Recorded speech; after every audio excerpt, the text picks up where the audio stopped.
अब अपन बात करते हैं नेक्स्ट अपना इलेक्ट्रोलाइट्स की। ठीक है, वाटर आपका हो गया है, वाटर के अंदर मैंने आपको बता दिया इंटरसेलुलर और एक्स्ट्रा सेलुलर कंपार्टमेंट, फ्लूइड वगैरह। अब अपन बात करते हैं नेक्स्ट इलेक्ट्रोलाइट्स की। ठीक है, वाटर के आगे का यही है जो बॉडी फ्लूइड के फ्लूइड एंड हेमोडायनेमिक में इंट्रो के अंदर है ये। ठीक है, जो कई बार पूछ लेते हैं वाटर इलेक्ट्रोलाइट के बारे में शॉर्ट नोट्स के अंदर। ठीक है, तो इलेक्ट्रोलाइट्स के अंदर अपन बात करते हैं कि इलेक्ट्रोलाइट्स क्या होते हैं। इलेक्ट्रोलाइट्स क्या होते हैं अपने बॉडी के अंदर, जो कौन सी फॉर्म में होते हैं, पॉजिटिव चार्ज में और नेगेटिव चार्ज में, जैसे एनायन और केटायन। ठीक है, तो केटायन और एनायन के रूप में होंगे। केटायन हो गए जिसके अंदर पॉजिटिव चार्ज होता है, एनायन होंगे जिसके अंदर नेगेटिव चार्ज होते हैं। ठीक है, ये अपनी बॉडी के अंदर फ्लूइड और इलेक्ट्रोलाइट जो होते हैं ना, ये अपने बॉडी के अंदर एसिड बेस बैलेंस को मेंटेन करके रखते हैं। ठीक है, तो बॉडी फ्लूइड की जो बॉडी की फिजियोलॉजी है उसको मेंटेन करके रखते हैं ये।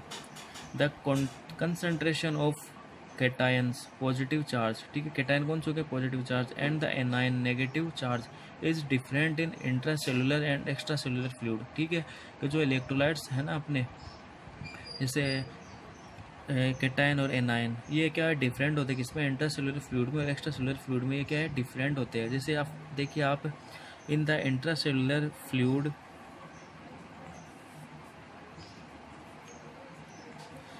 in the intracellular fluid the main cations of ICF are potassium and magnesium। ठीक है, जो इंट्रासेलुलर फ्लूइड के अंदर जो केटायन है ना पॉजिटिव चार्ज वाले, वो क्या होता है, वो होता है पोटेशियम और magnesium. And the main anion are, और जो एनायन होते हैं नेगेटिव चार्ज वाले, वो कौन से होते हैं, फॉस्फेट और प्रोटीन। ठीक है, ये इंट्रासेलुलर के अंदर आप अगर आपसे पूछ ले कि इंट्रासेलुलर के अंदर कैटायन कौन से होते हैं, कैटायन होंगे पोटेशियम और मैग्नीशियम, और एनायन होंगे फॉस्फेट और प्रोटीन।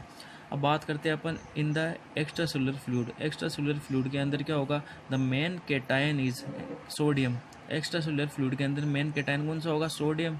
ठीक है, and the principal anion are, और प्रिंसिपल एनायन यानी एनायन कौन से होंगे, क्लोराइड एंड बाइकार्बोनेट। ठीक है, क्लोराइड और बाइकार्बोनेट होगा। बिसाइड दीज यानी इनके अलावा, एक्स्ट्रा सेलुलर फ्लूइड में इनके अलावा और क्या होंगे, a small proportion of non diffusible protein. ठीक है, नॉन डिफ्यूजिबल प्रोटीन होगी छोटी से छोटी अमाउंट के अंदर, स्मॉल प्रोपोर्शन के अंदर, and some diffusible nutrients and metabolites such as glucose and urea are present in ECF। ठीक है, तो सोडियम, क्लोराइड और बाइकार्बोनेट के अलावा इसमें क्या होगा, नॉन डिफ्यूजिबल, स्मॉल प्रोपोर्शन के अंदर नॉन डिफ्यूजिबल प्रोटीन होगी।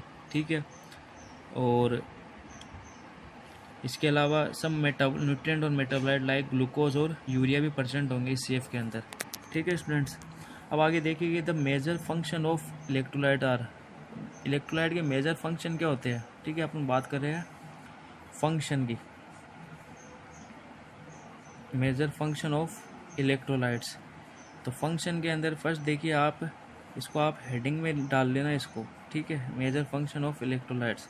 तो इसमें आप फर्स्ट फंक्शन देखिए, electrolyte are the main solutes in the body fluids for maintenance of acid base balance. यानी फर्स्ट फंक्शन तो क्या हो गया इसका, कि जो इलेक्ट्रोलाइट्स होते हैं वो क्या होते हैं, सोल्यूट होते हैं। ये मेन सोल्यूट होते हैं बॉडी फ्लूइड के अंदर, या अपन बॉडी के अंदर बोलते हैं, अपनी बॉडी के अंदर जो सोल्यूट होते हैं वो क्या कहलाते हैं, इलेक्ट्रोलाइट ही तो होते हैं ना, मिनरल्स, इलेक्ट्रोलाइट्स।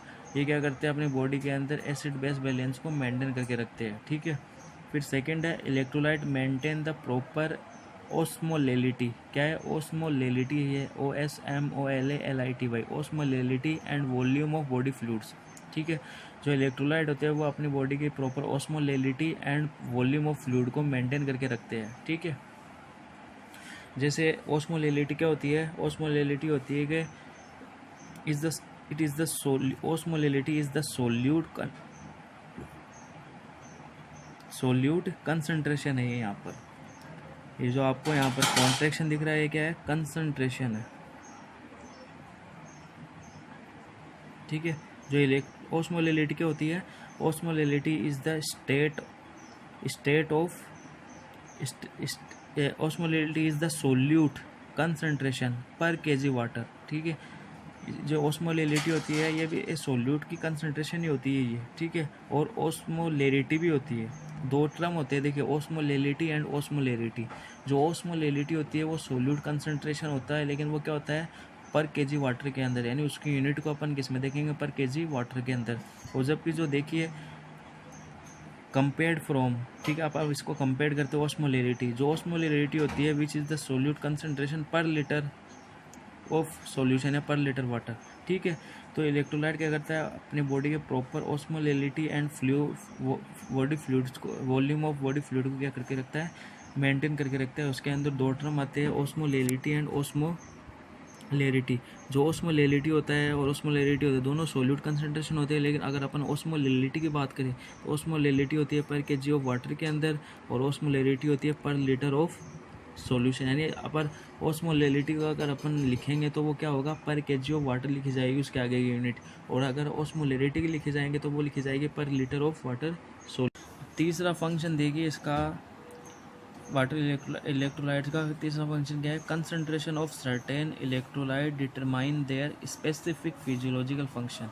यानी अगर बॉडी के अंदर इलेक्ट्रोलाइट्स है तो ये क्या करते हैं, अपनी बॉडी के फिजियोलॉजिकल फंक्शन को मेंटेन करके रखते हैं ना, तो इनके जो स्पेसिफिक फिजियोलॉजिकल फंक्शन है इसको ये क्या करते हैं, डिटरमाइन करते हैं। जैसे example, the effect of calcium ion on neuromuscular excitability, यानी जो कैल्शियम आयन का क्या काम होता है, एक्साइटेबिलिटी का काम होता है ना। कैल्शियम क्या करता है, अपनी मसल्स के अंदर मसल्स को कॉन्ट्रैक्ट करवाने का काम करता है, ठीक है। न्यूरोमस्कुलर यानी अपने न्यूरॉन्स में भी और साथ साथ में मसल्स में भी क्या करता है, एक्साइटेबिलिटी का काम करता है। उसी तरह पोटेशियम भी करता है और मैग्नीशियम भी करता है। तो जितने भी मिनरल्स होते हैं ये क्या करते हैं, इनके स्पेसिफिक फंक्शन होते हैं अपनी बॉडीज़ के अंदर, ठीक है, अपनी बॉडी के अंदर।